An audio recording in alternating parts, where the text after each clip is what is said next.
వసంతవల్లరి వీణులతో వీక్షించండి. వసంతవల్లరికి స్వాగతం. ఇవాల్టి వసంతవల్లరిలో గత 3 రోజులుగా చెప్పుకుంటున్నట్టే శ్రీమతి గంటి ఉషాబాల గారు రచించిన తాతూరు కథలు పుస్తకం నుండి 4 కథలు వినిపించబోతున్నాను. అందరూ రెడీయేనా? ఇవాల్టి కథల పేర్లు ఏమిటంటే పూల చొక్క, రూపాయి పాపాయే, తాత మసి, పెళ్లి సెలవు. ముందుగా వినండి పూల చొక్క.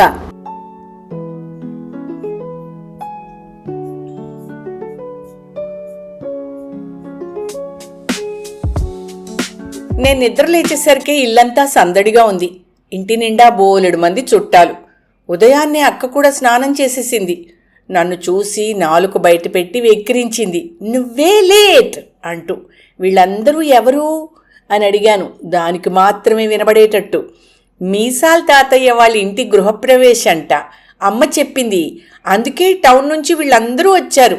వాళ్ళ పేర్లేమిటో నాకు తెలియదు బాబు అంది. ఇంతలో తాతయ్య వచ్చాడు. రేయ్, త్వరగా తయారవ్వండి, మనం మీసాల్ తాతయ్య వాళ్ళ కొత్త ఇంటికి వెళ్తున్నాం. నా మాటే శాసనం అన్న లెవెల్లో చెప్పాడు. ఇంకేముంది, తయారైపోయాను.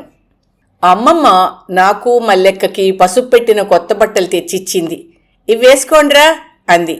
ఇవెందుకమ్మమ్మా అని అక్క అడిగింది. మీసాల్ తాత వాళ్ళ ఇంటి గృహప్రవేశానికి మీ అందరికీ కొత్త బట్టలు పెట్టి అవే వేసుకుని రమ్మన్నాడు అంది. ఇదిగో ఇప్పుడే టైలర్ సూరి ఇచ్చి వెళ్ళాడు అని కూడా చెప్పింది. అబ్బా, కొత్త బట్టలంటే నాకు ఎంత ఇష్టమో. అందులో మన కోసమే టైలర్ కుట్టినవైతే ఇంకా ఇష్టం. కొత్త బట్టల వాసన ఎంత బాగుంటుందో. మా ఊళ్ళో అయితే మా అమ్మ ఎప్పుడు షాపింగ్ మాల్స్లో రెడీమేడ్ బట్టలు కొనేస్తుంది. టైలర్కి ఇచ్చి కుట్టిస్తే ఎక్కువ డబ్బులు అవుతాయి అంటుంది. మాల్స్లో కొన్న డ్రెస్సులు ఎంతోమంది వేసుకుని ఉంటారు, కొత్త బట్టల్లాగే అనిపించవు. త్వరగా వేసుకోరా అంది అమ్మమ్మ. అంతే, వెంటనే కొత్త చొక్కా నిక్కరు అందుకున్నాను. చొక్కా ఎంత బాగుందో. గులాబీ రంగు మీద చిన్న చిన్న తెల్ల గులాబీ పువ్వులు, చొక్కాకున్న గుండీలు కూడా భలే రంగురంగుల్లో మెరుస్తున్నాయి. చొక్కా పట్టుకుంటే మెత్తగా ఉంది. ఆనందంగా వేసేసుకున్నాను. నా గౌన్ ఎలా ఉందిరా అక్కయ్య అడిగింది. అదేమో నాకు తెలియదు కానీ నా చొక్కా అయితే చాలా బాగుంది అన్నాను చొక్కాకున్న కాలర్ ఎగరేస్తూ. గొప్పేలే అని ముఖం తిప్పుకుని వెళ్ళిపోయింది అక్క. సాయంత్రం అందరం కారులో బయలుదేరాం. గృహప్రవేశం జరిగే ఇంటికి వెళ్ళాం. చాలా పెద్దిల్లు. ఇంట్లోంచి పైకి మెట్లు, ఆ పైన గదులు, గార్డెన్ కూడా. రంగురంగుల లైట్లతో అందరూ కథల్లో చెప్పే ఇంద్రభవనంలా ఉంది. అలా వంపు తిరిగిన మెట్ల వైపు చూశా. అప్పుడు ఆ పైన పెద్ద షాండ్లియర్. అలా చూస్తుంటే అక్క వయసున్న అమ్మాయి మెట్లు దిగుతూ కిందకొస్తోంది. ఆ అమ్మాయి పరిగెత్తి మెట్లు దిగుతోంది. ఆ పిల్ల వేసుకున్న గౌన్ కేసి చూశాను. నా చొక్కా వైపు చూసుకున్నాను. Same to same. అదే గులాబీ రంగు, అవే తెల్ల గులాబీ గుత్తులు, అవే బటన్లు. ఆ పిల్ల వెనకాలే మధు అని ఇంకో పిల్ల వచ్చింది. మళ్ళీ అదే గులాబీ రంగు, అవే తెల్ల గులాబీలు. నా చొక్కా వైపు చూసుకున్నాను. Same to same. అదే గులాబీ రంగు, అవే గులాబీ పూలు. చెప్పిన మాట వినవేమిట్రా ఎధవా అంటూ ఓ ఆంటీ వాళ్ళ అబ్బాయిని కాబోలు లాక్కుని వస్తోంది. వాడి ఒంటి మీద చొక్కా కూడా సేమ్ టు సేమ్, గులాబీ రంగు, తెల్ల గులాబీలు. అమ్మ బాబోయ్! అలా మరో 4 అబ్బాయిలు అవే చొక్కాలతోనూ, అమ్మాయిలు అవే గౌన్లతోనూ కనబడ్డారు. స్కూల్ డ్రెస్సుల్లా ఉన్నాయి. నాకు అందరూ ఒకేలాంటి స్కూల్ డ్రెస్ వేసుకోవడం అంటే అస్సలు ఇష్టం ఉండదు. రోజు అదే తెల్ల చొక్కా, నీలం రంగు లాగు. అలాంటిది బ్యాండ్ మేళంలా అందరికీ అదే గులాబీ రంగు చొక్కాలా? చీచి. మర్నాడు ఉదయాన్నే ఇంటికి వచ్చేసాం. సాయంత్రం ఉతికిన బట్టలు మడత పెడుతూ అమ్మమ్మ అడిగింది, అవునరా బుల్లి, ఉతికిన బట్టల్లో నీ కొత్త చొక్కా రాలేదేమిటి అని. ఏమో, నాకేం తెలుసు అనేశాను. అక్కడే మర్చిపోయావా అంది. లేదే, మన బట్టల బ్యాగ్లోనే పెట్టాను అన్నాను. అవునా అనుకుంటూ అమ్మమ్మ పెద్దమ్మ అన్ని బట్టల్లోనూ వెతికారు. కొత్తింట్లో వదిలేసావేమోరా అని అక్కడికి ఫోన్ చేసి మరీ అడిగారు. వాళ్ళేమో లేదన్నారు. ఒరే, అంత మంచి చొక్కా అలా ఎక్కడ పడేసుకున్నావురా అంది అక్క. పోనీలేవే అన్నాను నిర్లక్ష్యంగా. అదేమిట్రా, నువ్వెంతో ఇష్టంగానే వేసుకున్నావుగా అడిగింది. అవును, ఇష్టపడే వేసుకున్నాను, కానీ ఎంత ఫంక్షన్ అయితే మాత్రం అదేంటో నీకు తప్ప పిల్లలందరికీ అదే గులాబీ రంగు చొక్కాలు, అవే గౌన్లు. అందుకనే ఆ చొక్కా ఒక కవర్లో పెట్టి ఎవ్వరూ చూడకుండా నేను తాత పువ్వుల కోసం బయటకెళ్ళామే. అప్పుడు ఆ చొక్కా ఉన్న కవర్ని ఏం చెయ్యాలో తెలియక అటూ ఇటూ చూసి పూల బండి మీద ఎవ్వరూ చూడకుండా వదిలేసి వచ్చాను. సరే గాని ఈ విషయం ఎవ్వరికీ చెప్పకే అన్నాను. ఇంత పొగర్రా నీకు, మరొకరు వేసుకున్నలాంటి చొక్కా నువ్వు వేసుకోవా అంది అక్క. ఇంతలో తాత ఓ కవర్ తెచ్చి నా చేతికిస్తూ, రేయ్, నిన్న మనం పూల కోసం వెళ్ళినప్పుడు ఈ సంచి పూల బండి మీద మర్చిపోయావుట్రా, ఆ అబ్బాయి తెచ్చిచ్చాడు అన్నాడు తాత. భలే, నీ చొక్కా నిన్ను వెతుక్కుంటూ వచ్చేసిందిరా అంది అక్క. ఆహా, చొక్కా దొరికింది అంటూ అమ్మమ్మ వచ్చింది. ఏడవలేక నవ్వాను నేను.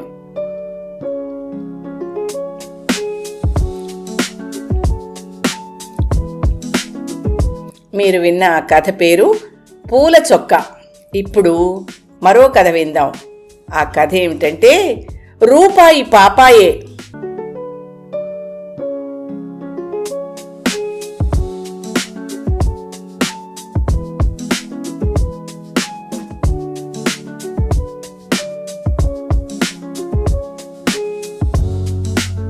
రోజు తాత బజార్కెళ్ళి కూరలు కొనుక్కొచ్చిన తర్వాత ఆ మిగిలిన డబ్బుల్ని ఒక పాపాయి బొమ్మున్న డబ్బాలో వేసేవాడు.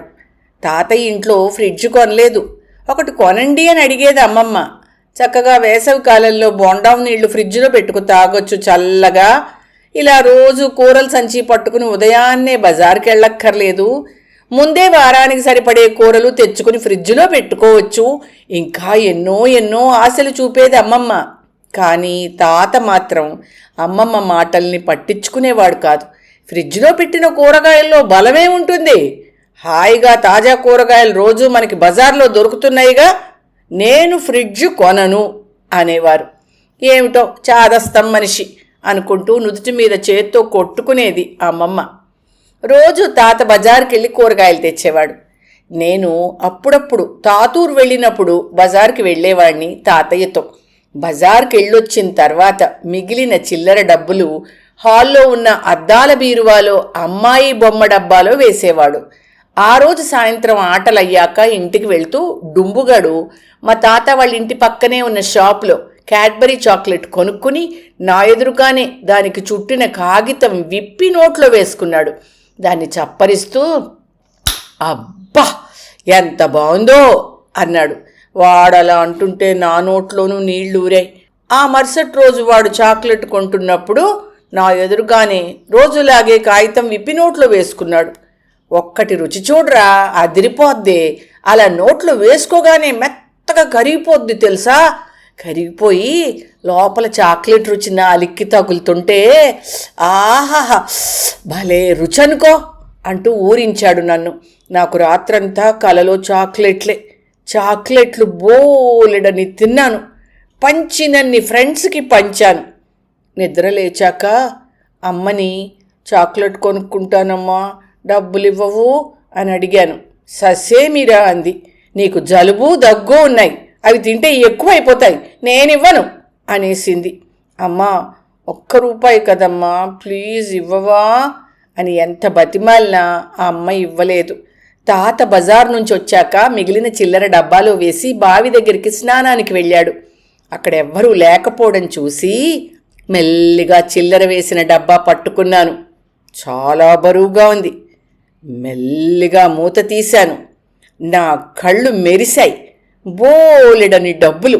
అందులోంచి ₹1 బిళ్ళ తీసుకుని జేబులో వేసుకున్నాను. మెల్లగా కిరాణా షాప్కి వెళ్ళి చాక్లెట్ కొనుక్కున్నాను. అక్కడే కాగితం విప్పి నోట్లో వేసుకున్నాను. నిజమే, డుంబుగాడు చెప్పినట్టు నిజంగా ఎంత బాగుందో. చాక్లెట్ బిళ్ళ మధ్యలోంచి కరిగి గొంతులోకి దిగుతూ ఉంటే అబ్బా ఇంకా ఇంకా తినాలనిపించేలా ఉంది. కానీ నా దగ్గర ఉన్నది ₹1గా. అమ్మేమో నన్ను చాక్లెట్ తిననివ్వదు. కడుపులో పురుగులొస్తాయంటుంది. మరుసటి రోజు కూడా ఎవ్వరూ చూడకుండా మరో రూపాయి తీసుకుని చాక్లెట్ కొనుక్కుని ఈసారి డుంబుగాడిని ఊరిస్తూ తిన్నాను.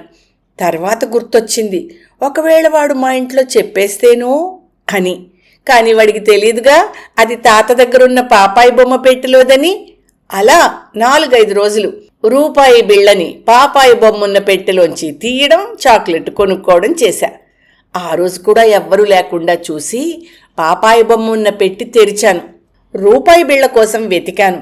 ఎంత వెతికినా నాకు రూపాయి బిళ్ళ దొరకలేదు. అన్నీ 2 రూపాయలు 5 రూపాయల బిళ్ళలే కనిపించాయి. రూపాయి బిళ్ళ ఇస్తేనే కదా చాక్లెట్ ఇస్తాడు షాప్ వాడు. ఇప్పుడు ఎలాగబ్బా అని ఆలోచనలో పడ్డాను. విడివిడిగా 2 రూపాయలు కలిస్తే ఒక 2 రూపాయల బిళ్ళ అనే తెలివి అప్పుడు నాకు లేదు. ఏం చేయాలో తెలియక డబ్బాలో బిళ్ళలన్నీ అటూ ఇటూ కదిలించాను. ఇంతలో వెనక నుంచి తాతొచ్చి నా డిప్ప మీద ఒక్కటిచ్చాడు గట్టిగా. ఉలిక్కిపడి వెనక్కి తిరిగాను, తలని చేత్తో రాసుకుంటూ. ఏరా, అడిగితే ఇచ్చేవాణ్ణి కదా, ఇలా దొంగతనంగా డబ్బులు తీస్తావా? తీక్షణంగా నన్నే చూస్తూ అడిగాడు. తాత కోపాన్ని మొదటిసారి చూసి నాకు భయమేసింది, ఏడుపొచ్చేసింది. ఏడుస్తూనే చాక్లెట్ల కథ మొత్తం వెక్కుతూ చెప్పేశాను. తాతకి నన్ను చూస్తే జాలేసినట్టుంది పాపం. సరే, 2 రూపాయల బిళ్ళ ఇస్తాను, 2 చాక్లెట్లు ఇస్తాడు షాప్ వాడు అంటూ నా చేతిలో ఓ 2 రూపాయల బిళ్ళ పెట్టి చాక్లెట్లు కొనుక్కో అన్నాడు. నేను అనుమానంగానే చూశాను తాత వైపు. నిజంగా ఇచ్చాడా అని. అయితే ఓ మాట, ఈ రూపాయి అంటే ఎవరో తెలుసా? లక్ష్మీదేవి. చూసావా, ఈ డబ్బా మీద పాపాయిని చూసుకున్నట్టే రూపాయిని కూడా ముద్దుగా చూసుకోవాలి. అవసరానికి మాత్రమే వాడుకోవాలి, మిగిలినది భవిష్యత్తు కోసం దాచుకోవాలి అని చెప్పాడు తాత. ఆ రోజు తాత నాకు చెప్పిన ఆర్థిక పాఠం అది.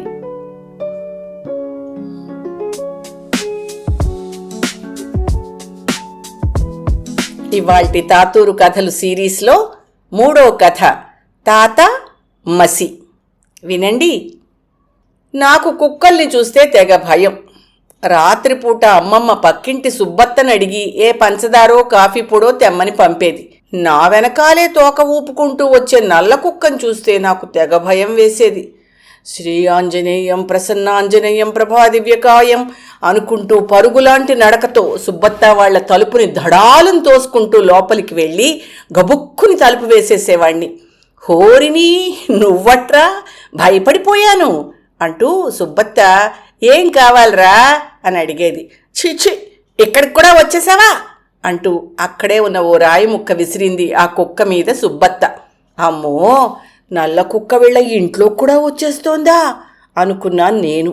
అది నా వైపే చూస్తోంది. కాఫీ పొడి గ్లాసు పుచ్చుకొని పరిగెత్తాను. జాగ్రత్తరా బుల్లి అంటూ సుబ్బత్త వెనక నుంచి అరుస్తోంది.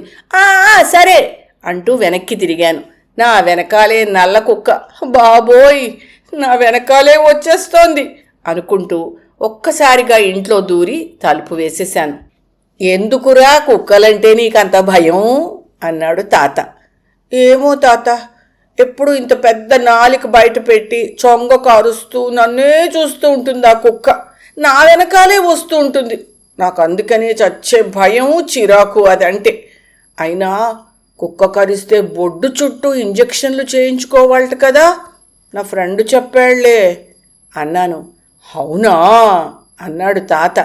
తాతకి కుక్కల్ని పెంచడం ఇష్టం ఉండదు. వాటిని బెల్టుతోనూ తాడుతోనూ బంధించకూడదు అంటాడు.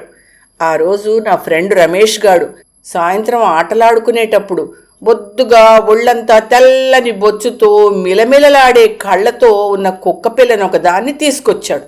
కుక్కలంటే నాకు చిరాకు కదా, కానీ నాకే ముద్దొచ్చేట్టుంది ఆ కుక్క పిల్ల. వాడు దాన్ని తన ఒళ్ళోకి ఎత్తుకుని తెగ ముద్దాడేస్తున్నాడు. మా ఫ్రెండ్స్ అంతా వాడి చుట్టూ చేరారు. అది చూసి వాడు ఇంకా రెచ్చిపోతున్నాడు.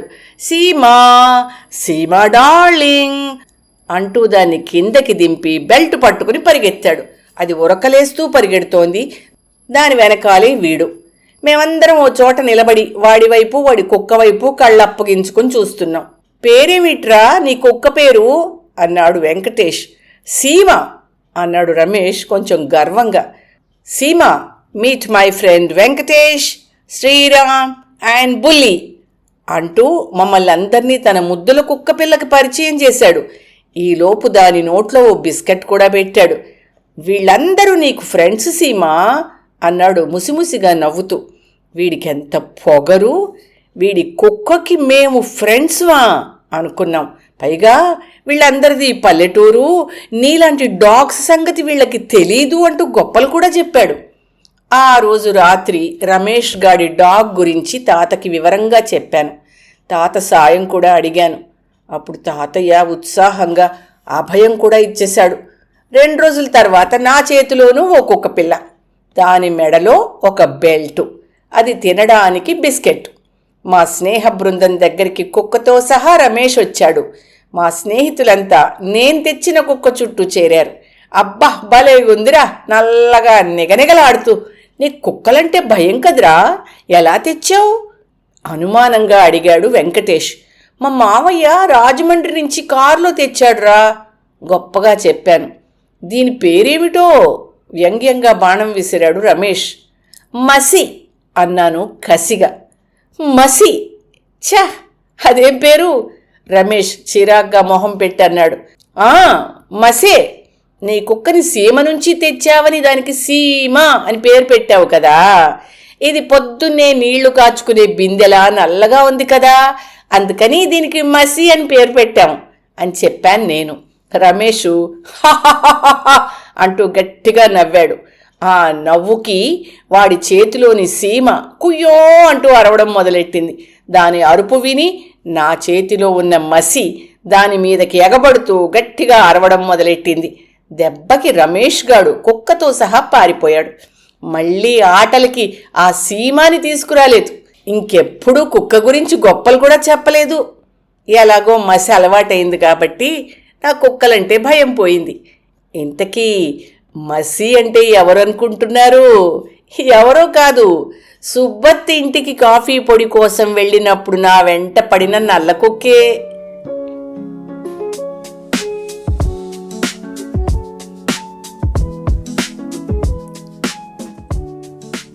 విన్నారు కదా, తాత మసి. ఇప్పుడు 4వ కథ, పెళ్లి సెలవు విందామా? ఆ 7 వేసవి సెలవులకి అమ్మా నాన్నలతో కలిసి మా తాతయ్య ఊరు వెళ్ళాను. మేము బండి దిగేసరికి తాతయ్య ఎదురొచ్చాడు. రారా బుల్లి, పెరట్లో పార్వతి ఇప్పుడే పేడ వేసింది, మన అప్పిగాడు పాలు పిండుతున్నాడు, తాగుదు గాని రా రా రా అంటూ చేతులు చాపాడు. అదేమిటి, వాణ్ణి ఇంకా ఎత్తుకోవడమేమిటి, దింపు దింపు అంటూ మీసాల బాబాయ్ లోపల నుంచి వచ్చాడు. అలా అంటావేమిట్రా, ఇంకో పిల్లాడు వచ్చే వరకు వీడు చంటాడేను అంది అక్కడే కూర్చుని కూరలు తరుగుతున్న మా తాతమ్మ. తాతమ్మ అంటే మా తాత వాళ్ళ అమ్మ అన్నమాట. అందరం పెరట్లో పొయ్యి మీద కాచిన వేడినీళ్లతో స్నానాలు చేశాం. అమ్మమ్మ వేడివేడి ఇడ్లీలు చట్నీ తెచ్చిచ్చింది. నాకు అమ్మమ్మ ఆవు నెయ్యి వేసి పెట్టే ఇడ్లీలంటే ఎంత ఇష్టమో గుట్టుక్కు గుట్టుక్కుమంటూ తినేశాను. మధ్యాహ్నం భోజనాలు అయ్యాక అందరం పెళ్లివారి బస్సు ఎక్కి మీసాల బాబాయి పెళ్లి చేసుకోబోయే ఊరికి బయలుదేరాం. చుట్టూ కొబ్బరి తోటలు, మామిడి చెట్లు, ఆకాశమంతా మబ్బేసింది. వాతావరణం భలే బాగుంది. నున్నటి తార్ రోడ్డు మీద బస్సు మెత్తగా వెళ్తోంది. హాయిగా అన్నం తిని బస్సు ఎక్కామేమో అందరూ నిద్రలోకి జారుకున్నారు. కొందరు తాతలు గండు పిల్లులు పోట్లాడుకుంటున్నట్టుగా గురకలు పెడుతున్నారు. కాస్త దూరం వెళ్ళాక డ్రైవరు, క్లీనర్లు టీ కోసం ఓ టీ దుకాణం దగ్గర ఆగారు. బస్సు ఆగడంతో నిద్రపోతున్న పిల్లలంతా లేచి ఏడవడం మొదలెట్టారు. నాకేమో అర్జెంటుగా బాత్రూంకి వెళ్లాల్సి వస్తోంది. మెల్లిగా అమ్మని లేపాను తీసుకెళ్లమని. అబ్బా, తాతయ్యని అడగరా, తీసుకెళ్తారు అంది ఆవలిస్తూ. నన్ను బస్సు వెనకాలకి తీసుకెళ్లాడు తాత. మేం లోపలికి వచ్చాక మళ్ళీ బస్ స్టార్ట్ అయింది. ఈసారి అమ్మమ్మ వచ్చి రాజు పిన్ని సాయంతో అందరికీ చేగోడీలు, పప్పుండలు పెట్టింది. అందరూ బస్సు ఇంజన్ శబ్దంతో సమానంగా నోళ్లు కరకరలాడిచ్చారు. ఇంతలో టపటపమంటూ చినుకులు మొదలయ్యాయి. చినుకులు నేల మీద పడగానే మంచి మట్టి వాసన ఎంత బాగుందో. కాస్త ముందుకు వెళ్ళేసరికి పెద్ద జోరు వాన. అందరూ కిటికీ అద్దాలని కిందకి దించేశారు. డ్రైవర్ ముందున్న అద్దం వాన జోరుతో అంతా తెల్లగా మబ్బు కమ్మినట్టు అయిపోతే బస్సు నెమ్మదిగా నడపడం మొదలెట్టాడు. ఇదేం వర్షంరా బాబూ, పెళ్లివారింటికి సమయానికి చేరుతామో లేదో అంటూ ఓ తాతగారు అంటున్నారు. అమ్మమ్మ బస్సు టాపు వైపు చూస్తూ, భగవంతుడా ఏమిటినైనా ఈ పరీక్ష అంటూ మంత్రాలేవో చదవడం మొదలెట్టింది. ఇంతలో మా అమ్మ వాళ్ళ బుజ్జిపిని సాయంతో ఏం అవసరం వచ్చిందో గాని గబగబా కదులుతున్న బస్సులో డ్రైవర్ దగ్గరికి వెళ్ళింది. డ్రైవర్ అడ్డంగా తల ఊపాడు. ఈ లోపల ఒక్క కుదుపుతో డ్రైవర్ సడన్ బ్రేక్ వేశాడు.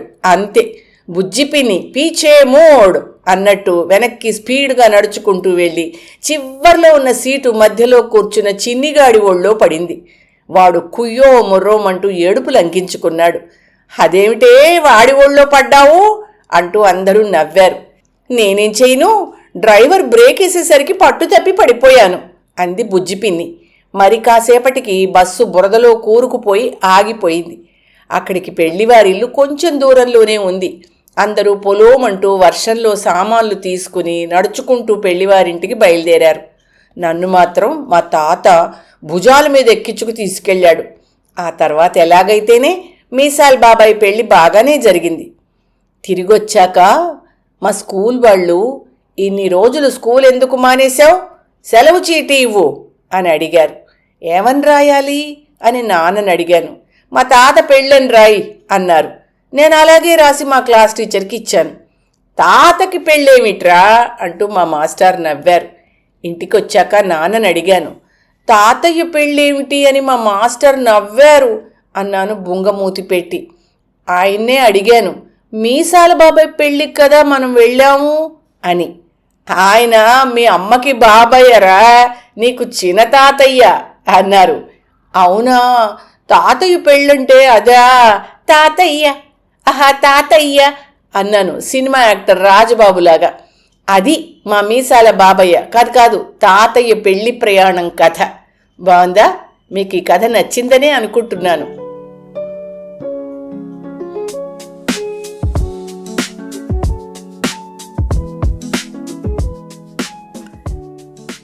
అదర్రా తాతూరు కథలు శ్రీమతి గంటి ఉషాబాల గారు రచించిన ఈ పుస్తకం నుంచి మీకు నేను 14 కథలు వినిపించాను.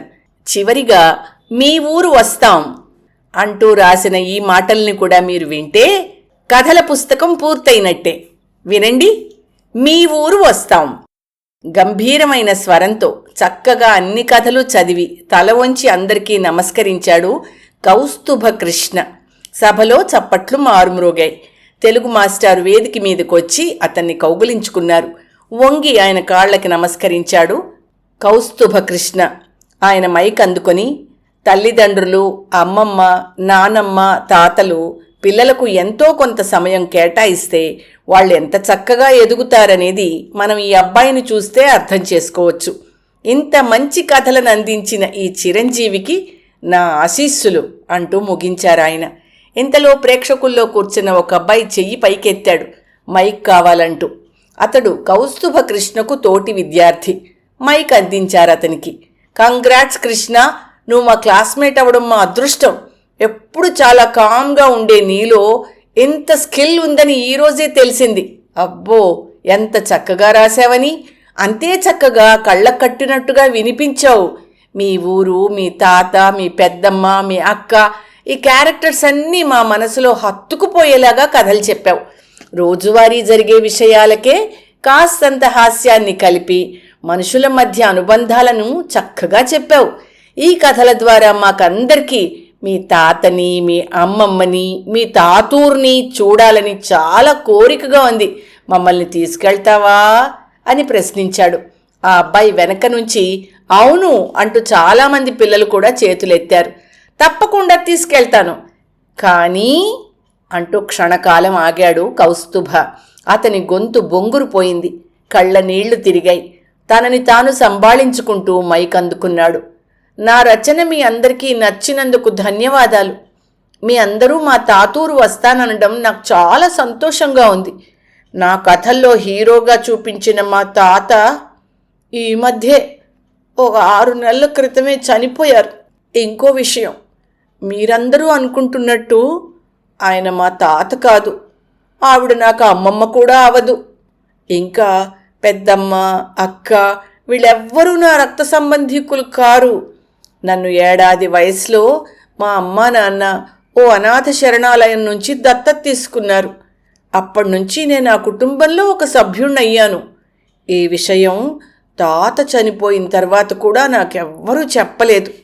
నేను రాస్తున్న కథలన్నీ అమ్మ చదివి, ఇంత చక్కగా రాస్తున్నావు, ఈ వయసులోనే ఒక పరిపక్వత పొందిన వ్యక్తివిరా నువ్వు అంటూ అసలు విషయం చెప్పింది. అప్పట్నుంచి ఈ కథలో కనిపించే నా బంధువులందరి మీద మరింత గౌరవం, ప్రేమ పెరిగాయి.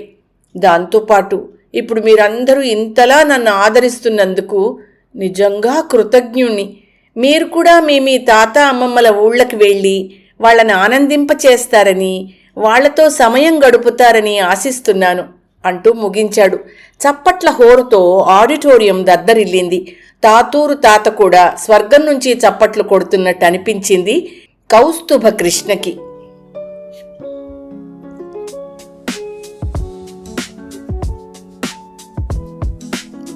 వసంత వల్లరిలో ప్రఖ్యాత రచయిత్రి శ్రీమతి గంటి ఉషాబాల గారు బాలలకై రచించిన తాతూరు కథలు పుస్తకం నుండి 14 కథలు వినిపించాను.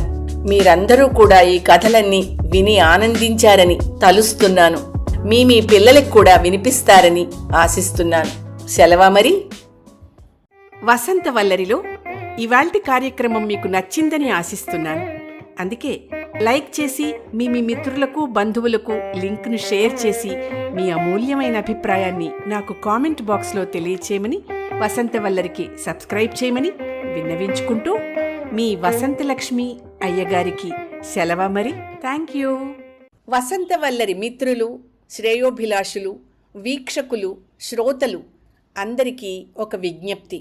గతంలో లాగానే ఎప్పటికప్పుడు నా కథలను విని స్పందన తెలియచేయమని కోరుతూ, నేను చదివిన కథ మీకు బాగా నచ్చినట్టయితే తప్పకుండా హైప్ ఆప్షన్ నొక్కి నన్ను ప్రోత్సహిస్తారు కదూ.